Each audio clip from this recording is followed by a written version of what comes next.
Nero woke up peacefully and wished that he could turn in and sleep some more, but his body prevented him from sleeping and his brain told him that he had stuff to do. Nero sighed and decided to take a quick shower to get off the stench from last night's journey. As he made his way to the shower, he felt more relaxed than he ever did in Konoha, even on the best of days there. As the hot water came onto his body, he felt a strange feeling of relief that came from nowhere, as if a large burden had been taken off his shoulder since he came to this small village. That's when he realized he didn't have to treat his life anymore as a battle to survive.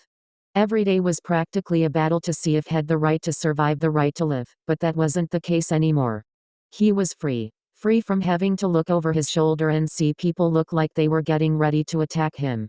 Free of all of the glares of pure and absolute hatred that screamed that he should be dead and forgotten. He was free of all the pain, all the sadness. He now had a new chance at life, a fresh start at living. He wasn't a fool, though he knew that there would be more pain as he continued living. Whether it be physical or mental pain as he continued living, in the path he decided to take would depend on that though. Though he did have some ideas on what he would do after he decided to leave this village and move on, but for now he would simply get some more food and some better clothes for traveling later on. After he managed to get a job, but first he had to find the local blacksmith. Nero stepped out of the shower and put his clothes back on and grabbed his bag as he made his way down to the first floor for breakfast. When he got down onto the first floor and saw breakfast, his mouth practically drooled at the sight. "Well, someone is hungry," a feminine voice said. Nero turned towards the voice and saw that it was the woman from last night. "You're up early, and considering how late you came in last night, I thought that you would sleep through the morning and into the afternoon." Nero sent a small greeting her way and got onto a chair and said, "I always wake up early no matter what time I fall asleep at. It got drilled into my system that I don't need much sleep." The woman looked at him curiously, wondering what reason would be needed for one to wake up so early. She then casted the thought aside and thought that she shouldn't dwell on it since his reasons were his own. "Well then, eat up, you must have a lot of stuff on your mind, and I hope you enjoy your stay." Nero nodded and then started eating the food at a somewhat leisure pace. The food, it tasted so good, he never had anything like this in Konoha. The reason was simple: he couldn't afford it. The people in Konoha did whatever they could do to hurt him in whatever way possible. They made him pay 3 times as much for old rotten food that was doomed to spoil in less than a week's time. Well, Nero was happy about that, and the pros of leaving already far outweighed the cons even though he left Konoha last night. A thought then entered his head at the thought that the people of Konoha were probably celebrating his death, getting drunk and celebrating as if there was no tomorrow. But even though he was happy about leaving, his heart still ached from what he left behind. A tear went down his cheek as he ate his food, knowing that he had caused people to suffer because of his action. He didn't really care about the pain that he had caused to the Hokage. In his eyes, he was just as guilty as the villagers for letting them do whatever they wanted to do with him and for lacking the spine to actually back up his claims as the Hokage. The Anbu that protected him, he didn't know the one and the dog mask that well, but he didn't hurt him and actually protected him against the villagers. The one in the cat and snake mask made him sigh after he took a bite of his food. They were nice and treated him like a sibling would, like Itachi did. Ichiraku Ramen, they had never treated him badly, never overpriced him on food, and were always nice to him. Mikoto Uchiha, the closest person that Nero saw as a mother.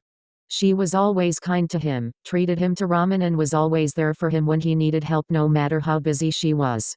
But the one that caused him the most pain was Satsuki. She was always honest with him and didn't insult him like most of the other kids did. She was the brightest ray of hope in that village of darkness and hatred. She was always so nice to him, so sweet. Yet the best reason of all was he didn't have to prove anything to her. Satsuki had accepted him with open arms, and he didn't have to prove that he was worth spending time with or anything of the sort. She was the first person in that village where he didn't have to fight to prove he was worth it. She had accepted him without any conditions or with any strings attached to it. The bond that he had with her was the strongest and the most precious thing that he had in the world, and he would do anything to preserve it and protect her. Nero didn't understand the feelings he had for Satsuki, but he knew that they were strong. One day he would return to her in that hellhole and protect her from harm. Even if it cost him his life. After he finished eating, Nero thanked her and made his way out into the town, and thought, "I'm going to be here for a while, though it doesn't really matter, I'm in the clear already. If they notice the trapdoor in the building, they will be looking for a blonde-haired kid with blue eyes, tan skin, with whisker marks on his cheeks. I'm a silver-haired kid with pale skin and a clear face. I'm definitely safe from getting found. Nero eventually found himself at a weapon shop and entered the shop. Kid, what the hell are you doing in here? A rough voice asked. Nero turned to his left and saw a large burly man with brown hair and long beard. Nero turned to the man and looked at him with impassive eyes, and said, I want to make a custom weapon. Why would a kid want a weapon? He asked with narrowed eyes. Nero looked at him with the same impassive eyes and said, Don't look at me like that, I'm a customer. Now are you interested or not in making a lot of cash? The man kept looking at Nero and then sighed and said, Fine, what do you need? I need you to make a custom weapon. Nero then asked for several pieces of paper and a pencil which the man gave him. Nero made a sketch of the gun design that he wanted along with several descriptions of how the inner mechanisms work. The man's eyes widened when he read that and couldn't help but gape at the kid in front of him coming up with such a weapon. Kid, do you want this made out of normal metal or made out of chakra metal? Chakra metal, Nero said. The man's eyes widened even more and then said, Kid, this is going to cost you quite the pretty penny to produce this. Can you even afford this? Nero put his hand into his backpack and pulled out a large wad of cash and said, This enough to pay for it all? The man nodded his head, stupefied by the large wad of cash and the kid altogether. When can I expect it to be done at the earliest? Possibly a week at the latest, the man said dumbly. Nero pulled out some more money and said, If you finish it in less than a week you get more. Do I make myself clear? You make yourself very clear, little man. I'll let you know when it's done. I'll stop by the end of the week. You have it done by then, you'll get extra pay. Kid, why do you have so much money? No kid like you should have this much money. The smith looked at Nero and when he looked into his eyes they looked like two large blue glaciers. When he first looked at them they looked like the eyes of a warrior or a soldier. They weren't the eyes of a child, that someone his age should have. He should have eyes that showed joy or a happiness and a minor tinge of ignorance to the world. Nero's eyes, they told a story of hardship and pain unlike anything he could imagine. I would tell you, but then you would pity me and I don't want to be pitied by anyone right now. After all, to everyone else my life would make a good horror story. I'm staying at a inn called the Sleeping Lion. Let me know when it's done. After Nero said that, Nero left the shop without looking back with the intent to train with Kurama in his devil arm from. As Nero left, the man couldn't help but wonder what would make a child act like that, and what horrors has he been through. Those cold blue eyes were the eyes of someone who has seen death more than once. Tanzakugai. A woman with blonde hair and wearing a green jacket with the kanji for gamble written in black on the back, inside a red circle. Underneath it she wore a gray, kimono-style blouse with no sleeves. Held closed by a broad, dark bluish-gray obi that matches her pants. Her blouse is closed quite low, revealing her sizable cleavage. The last thing was her open-toed sandals with high heels. She was currently in front of a slot machine and placed some money in hope to get the jackpot. Come on, said another woman wearing a long black kimono with trimmings, held closed by a white obi, and open-toed sandals with low heels. She was standing next to the machine, hoping the woman playing won't lose as she held 2 buckets. The next screen landed on another 7. Come on, one more 7, the woman said with brown hair, wearing black said. Her eyes lit up with hope. The woman with blonde hair eyes widened a bit. Could I really win? She thought to herself. Suddenly the final screen stopped on a 7. She won. Yay, screamed the woman in black. Lady Tsunade, you finally won. I won, the woman now known as Tsunade stuttered. That's impossible, I never win.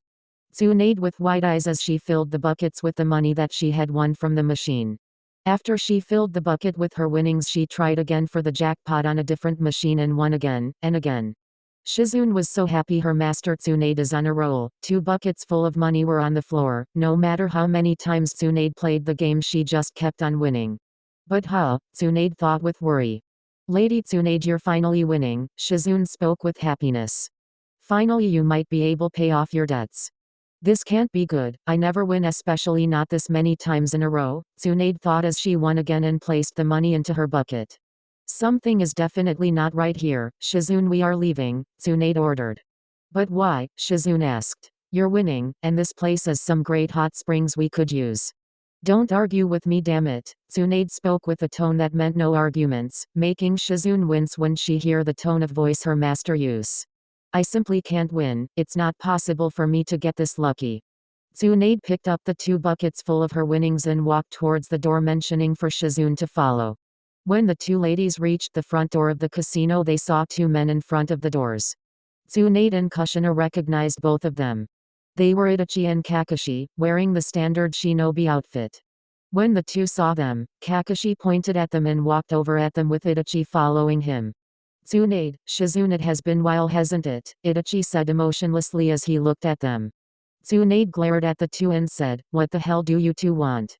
Kakashi sent a eye smile her way and said, now that isn't a proper greeting now, is it? After he said that, his eye smile quickly faded away and he said, doesn't matter really. Either way, the Hokage has ordered you and Jiraiya to return to the Hidden Leaf Village, and we are to make sure that you do go back. Tsunade glared at the 2 and then dropped the buckets that she held and cracked her knuckles. Why the hell would I return back to the Leaf Village? I vowed to never return to that place that has robbed me of everything I loved. Because if you don't, you and Shizune will be placed as missing nin by order of the Hokage himself, Itachi said. Shizune, who was behind Tsunade, gasped as Tsunade's eyes widened and then her face turned into a perfect image to represent rage as she yelled, you're lying. You got to be. I have Sannin travel rights, and Sarutobi-sensei has let me do as I wished for the last couple of years, so why would he start now? I assure you, Tsunade, that we aren't lying and have proof that you are to return to the Leaf Village immediately by any means necessary. Itachi said as he pulled out a letter in an envelope from his pouch and threw it to Tsunade, who caught it effortlessly. After Tsunade grabbed the envelope, she opened it up and grabbed the letter in it and saw that it was written in her sensei's handwriting. When she finished reading, she could not believe what she was reading, that her own sensei would do this to her. Itachi and Kakashi were glad that before the ninja left to track down the Sannin, he gave them each a scroll filled with his threat and his specific orders to return to the Leaf Village. Because if he didn't, they might have gone into an all-out brawl and destroyed several buildings in the process in an attempt to capture Tsunade. Why would he do this now of all times? Kakashi looked at her with an uncaring look in his eye and said, that is what you will find out when you get there, now is it? Now if I were you, I would hurry back to the Leaf Village. Shizune then led Tsunade to their rooms to pack their bags. After they left, Kakashi grabbed the 2 buckets filled with chips that Tsunade left behind in her stupor and made his way to the counter. You are seriously going to do that? Itachi asked with a raised eyebrow as he looked at his counter. Kakashi said thank you as he handed over the chips, while the woman at the counter looked at them for a moment and then shrugged her shoulders and gave him large sum of cash. When he looked back at Itachi, he sent him an eye smile and said, yes, it was. Think about, I did a service actually. I mean, why let such a large amount of chips, which could go for quite the pretty sum of cash, be left out for anyone to grab? I'm making sure that it doesn't go to waste. Itachi shook his head and made his way out of the casino to find Tsunade and Shizune and make sure that they don't try to skip town with Kakashi following while he stuffed some cash into his pouch. Jiraiya. A tall man with dark green kabuki pants and a kabuki shirt. Under it was a fishnet shirt as well. Over shirt, he wore a red sage coat with matching yellow circles in front. He had long spiky gray hair and a noticeable wart on his nose. On his back was a large scroll and on his forehead was a forehead protector with kanji for oil. Was currently in front of a hot springs not too far from Konoha and was currently peeping on women for his next book. This was the Toad Sage Jiraiya. Jiraiya giggled pervertedly as he wrote something down on a small notepad that he had always kept on hand. Hey ladies, there is a pervert spying on you, a familiar voice yelled. Jiraiya's eyes widened and before he could react, the door to the springs burst open and about 20 women all clad in towels turned and glared on him, releasing a large amount of killing intent on him. One of the women stepped forward and yelled, "Get him, girls." After that was said, all of the women charged at him and savagely beaten him to a bloody pulp. After an hour of Jiraiya getting beaten with a maniacal laughter heard in the background, Jiraiya was beaten with bruises all over his body with blood pouring out of his body at certain parts. After they left satisfied with their work, he then heard a familiar voice say, "See Kurenai, I told you we would find the pervert here." Jiraiya got up and looked for the familiar voice and saw Anko, who was grinning evilly next to Kurenai. "Yes Anko, you were right. I should have expected this, to be perfectly honest," Kurenai said as he shook her head in disappointment. "Ah well, what is some of Konoha's lovely kunoichi doing here of all places?" Jiraiya asked with a smile as he looked at the 2 kunoichi. Anko's grin faded away and was replaced with serious look on her face that scared Jiraiya more than when she wasn't. The reason why was because Anko was only serious. The matter called for it. And that was rare. Very rare. Kurenai stepped forward and glared at him and said, "By order of the Sandaime Hokage you are to return to the Hokage immediately." Jiraiya. Kurenai glared at the man and wanted to beat him to an inch of his life. Not only for him spying on women in the hot springs, but also because of him abandoning his godson when he needed people to watch over him. Kurenai wouldn't admit it openly, but she was questioning the supposed greatness of Konoha's best and wisdom of people like the Hokage and Sannin. "Well, you're going to have to tell him to wait a bit because I still. It's not a request, Jiraiya, it's an order, and if you don't return soon you will face the consequences," Kurenai interrupted as she glared at the man. Jiraiya looked at her and asked, "What consequences? Sensei knows that I can go as I please and I got my spy network to maintain." "While that would be the case normally, it's not anymore. See, the Hokage has demanded for your immediate return, and if you're not back in a couple of days you will be marked as a S-ranked missing nin," Anko said with a smirk that clearly said victory. Jiraiya quickly turned and looked at Anko with wide eyes and pointed at her as he said, "You kidding? You got to be. Sensei knows how important my spy network is to Konoha. So you got to be lying." When he was done saying that, he expected her shoulder to slump down and say that she was lying. What he did not expect was for her smirk to grow, showing off some of her teeth as she pulled a letter out of her kunai pouch and threw it to Jiraiya and quickly opened it up, hoping that it was some kind of prank, that they were playing a prank on him. When he opened it up and saw his sensei's writing, he couldn't help but feel slightly afraid, wondering what has his sensei so riled up. As he read it, he couldn't help but gape in disbelief at his sensei's threat. He looked over at the two kunoichi who had looks of victory on their face and said, "What happened? What happened to piss Sensei off this much?" Kurenai looked at her and she said, "I'm not saying anything, Jiraiya, but we weren't the only ones sent out to find you. Kakashi and Itachi were sent out to find Tsunade and bring her back to the village with the same threat as you." "Why? Why? Please tell me why." "We won't tell you why, Jiraiya, but I will say this, Jiraiya. It's judgment day for you and Tsunade," Kurenai said as she glared at him. After she said that, a feeling of foreboding washed over him and he had a feeling that him and Tsunade were going to suffer. A few days later in Konoha. A couple days have passed since then and both of them were feeling something else on the matter. Jiraiya wondered what could have made his sensei mad enough to call both him and Tsunade mad enough to call them back and go so far as to make them both missing nin if they don't come back by the end of the week. Tsunade was angry and looked somewhat stoic except for the scowl of anger that she had on her face, but on the inside she was resisting the urge to cry. Ever since her return back into the Leaf Village, Sarutobi had placed several Anbu on watch, making sure that she didn't drink any alcohol and had to resist the urge to cry as the memories of her loved ones that she lost kept coming back into her head. She knew that if she returned to the village that their memories would keep coming back to her and bring her nothing but pain. She was angry at her sensei, but she couldn't help but wonder what happened to her sensei. She vowed to never return to Konoha and he understood her reason. He didn't try to stop her at all. Now he was giving her a choice to either come back to the Leaf Village peacefully or be marked down as a missing nin. For her and Shizune's sake, she knew that she couldn't afford to be marked down as a missing nin. She had ran into Jiraiya earlier and he didn't have any idea as to why Sarutobi had gone this far, but both of them had a feeling of foreboding. They noticed that the people were happy with only a select few who seemed depressed over something. Shizune tried to get her to get Tsunade to relax earlier, but to no avail, with both worry and fear that haunted Tsunade to no end. Right now the two of them were in front of the door that led to the Hokage's office. Both of them looked at the other's eyes and waited for the other to open the door. Jiraiya then sighed and opened the door, having enough of waiting for Tsunade to open the door and decided to just get it over with. When he opened the door, he saw their sensei looking at them with a stoic look that also radiated an aura of power that made the two Sannin afraid. In front of them was the true god of shinobi. "Hello, Jiraiya, Tsunade, it's been a long time, hasn't it?" the Sandaime said coldly.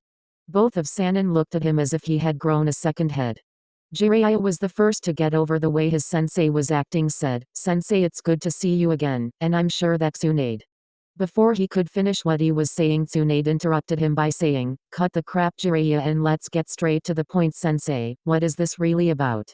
Sarutobi looked at her with cold eyes and said, "Indeed, I'm rather glad you asked me that, Tsunade. You see, I decided that it was high time to clean house, if you will." "Well, that great, Sensei," when Jiraiya said, but before he could finish his sentence, Sarutobi interrupted him by saying, "I already did. Danzo and my advisors are out of the way and I'm dealing with the civilian council and taking away more of their power by the day." That's great, sensei, but if you are already doing well, then why did you need us to come back? Jiraiya asked curiously. Because both of you were next on the list, he stated evenly, causing both of the Sanin's eyes to widen in disbelief. Tell me, Tsunade, Jiraiya, do you have any regrets since leaving the village? He asked coldly. Well, some yeah, you know why I couldn't be here. I have a spy network to maintain, one that has stopped many threats to this village and saved thousands from dying. The needs of the many outweigh the needs of the few, no matter how much I would prefer they didn't, Jiraiya said. I don't have any regrets since I left the village, and you know why, sensei, Tsunade said, trying to put up a strong front. But she honestly felt like crying as the memories in her head became stronger from her sensei's question. The Sandime was quiet for a few minutes as his face remained as stoic as it did ever since they first entered the room, and the next words were like knife being driven into Tsunade's heart. Not even leaving behind Kushina's son, your godson, to fend for himself. Tsunade's eyes widened as tears started to stream down her eyes. She glared at her sensei and yelled, "Don't you dare use!" But before Tsunade could finish what she was going to say, Sarutobi released his killing intent and glared at his female student. Sarutobi spoke in a voice just above a whisper, yet it seemed like he yelled to the two Sannin.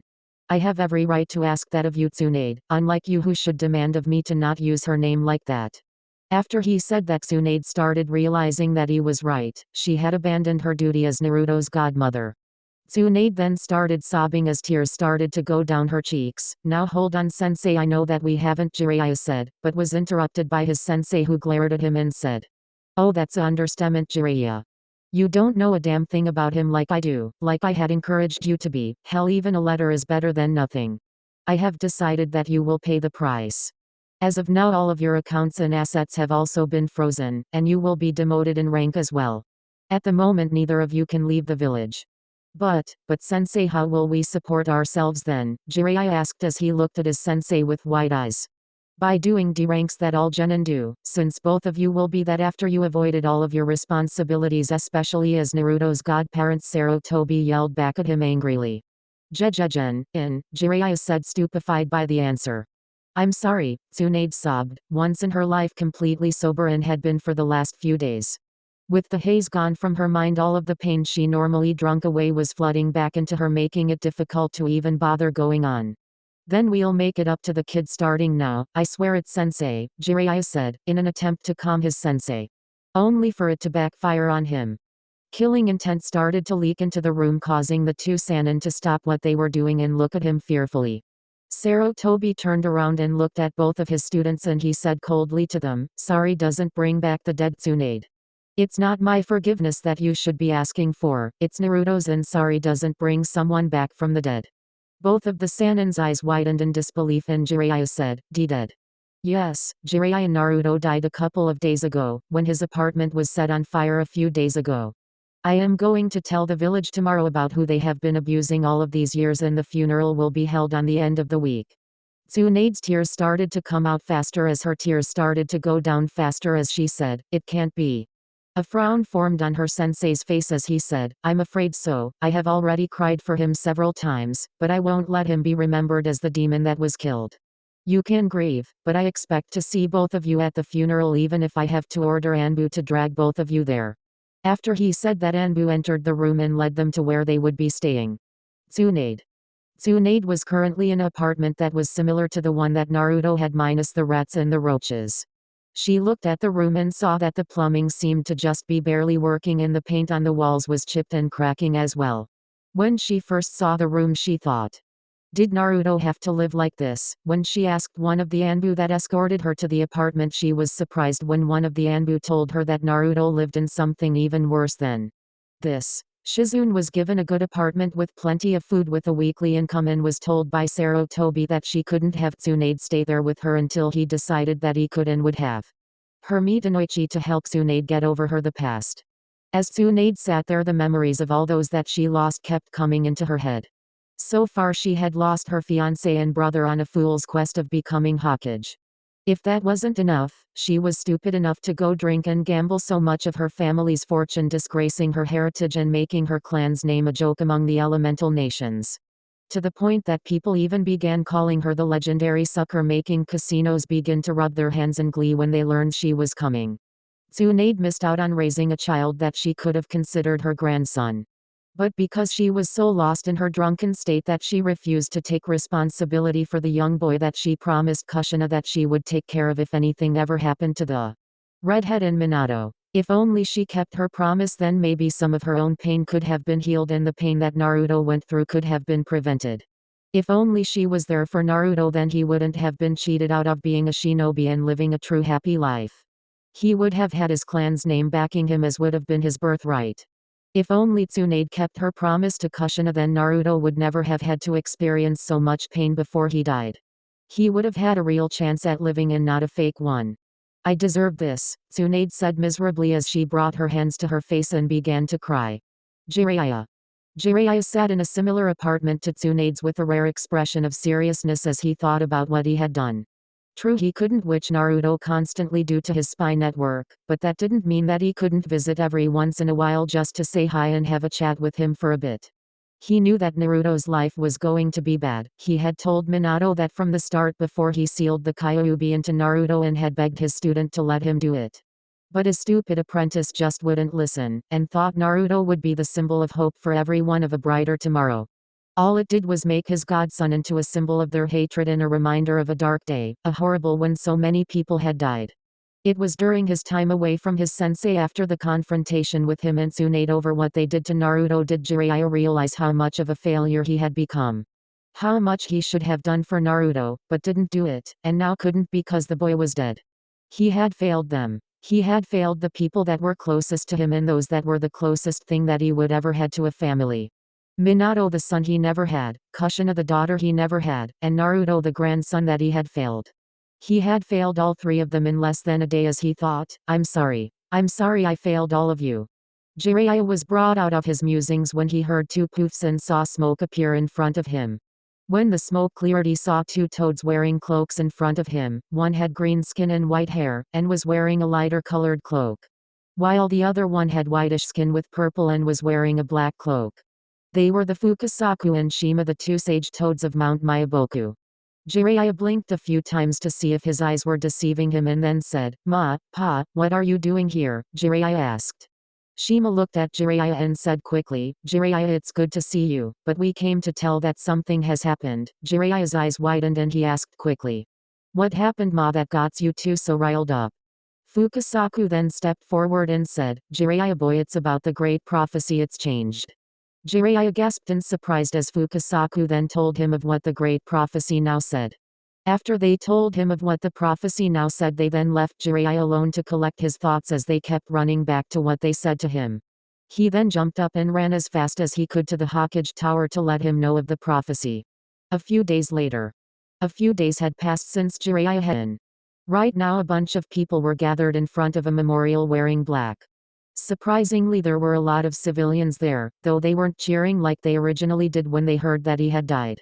Many of them were crying and felt a deep regret for what they had done to him. At first they couldn't believe that he was the son of the man that saved them and all of the monstrous things that they have done to him.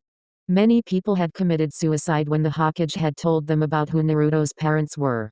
The fourth Hokage simply asked for the child to be seen as a hero. And they spat on his wish and claimed that they knew what he wanted, when he had already made it known. Everyone that had cared about Naruto and knew that he wasn't the beast was there, which included the Ichirakus, Sarutobi, Anko, Yugeo, Kakashi, Kurenai, Jiraiya, Tsunade, Shizune, Mikoto, Itachi, and Satsuki. While Jiraiya and Tsunade felt guilty and sad about Naruto's death, their sadness was nothing compared to Satsuki's. Mikoto sometimes would have to force her to eat and go outside and get some fresh air. Mikoto noticed that the way Satsuki was acting was similar to a woman who just lost her husband in a war. Near the end of the funeral, Satsuki stared at the photo of her late friend and then clenched her hand into a fist as a look of determination came across her face and thought, Naruto, you talked about being Hokage. You talked about fulfilling your dream about being the next Hokage. Since you can't fulfill it, I will fulfill it for you. One day I will be named Hokage of the Hidden Leaf Village, this I promise you, and I won't ever go back on it, this I swear. If people looked into her eyes, they would have saw that her eyes were no longer the same. Her eyes were now red with a single black tomoe in each of them with a fire that could never be extinguished. Nero. Nero walked down to the blacksmith's wearing his usual clothing with the black hood of his jacket over his head, covering his head from the rain that fell from the sky. Nero had his pack slung over his shoulder and intended to leave as soon as the blacksmith was done to leave town and move on. The locket that Satsuki had given him was underneath his shirt to protect it from getting wet. When he stood in front of the shop, he opened the door and saw Smith look at him. He then pulled down the hood with his gloved hand and said, "Hey old man, is it done?" After the man sighed, he said as he went for a black box, "Yeah, it's done, kid. Here you go." When he stood in front of Nero, he placed it on the counter for Nero to get a better look at. The weapon was in the form of a L. The lower section of the weapon had a brown grip with a golden trim. The weapon was mainly black and had a barrel underneath the first weapon with the chamber of the weapon the same color as well. On the top of the first barrel there was an inscription in golden that said, "Guardian." "It's perfect," Nero said and handed him the money. It came out better than he had hoped. The reason he had just the gun made was because he wasn't sure that the guy could make bullets. So instead he had the weapon formed out of chakra metal. He could push his chakra into the weapon and have it remain there until he pulled the trigger. Until the trigger was pulled, it would remain there and become more dense. So instead of firing bullets like it originally did, it fires chakra blasts. After he paid for the weapon, he made his way out of village with enough food in his pack to last him for a while. After he was outside of the village, he called for Kurama in his form and placed it on his back. While they would make their way to the next village, Kurama decided that he would teach him some sealing techniques for storage to be able to carry more supplies. Nero walked down the road and thought, "I'll find the swords of my ancestors and make a mark on history that won't be forgotten. But most of all, I will see Satsuki again, that I promise on my blood." "While that is kinda romantic and a rather good speech, kid, I have one question," Kurama said. "What?" "How are you going to find their weapons?" Kurama asked. Nero was quiet for a few seconds, but then he just sighed and thought, "We will, it's me, remember, and I'm the luckiest bastard alive." After he thought that, he made his way towards the next village with a small smile on his face.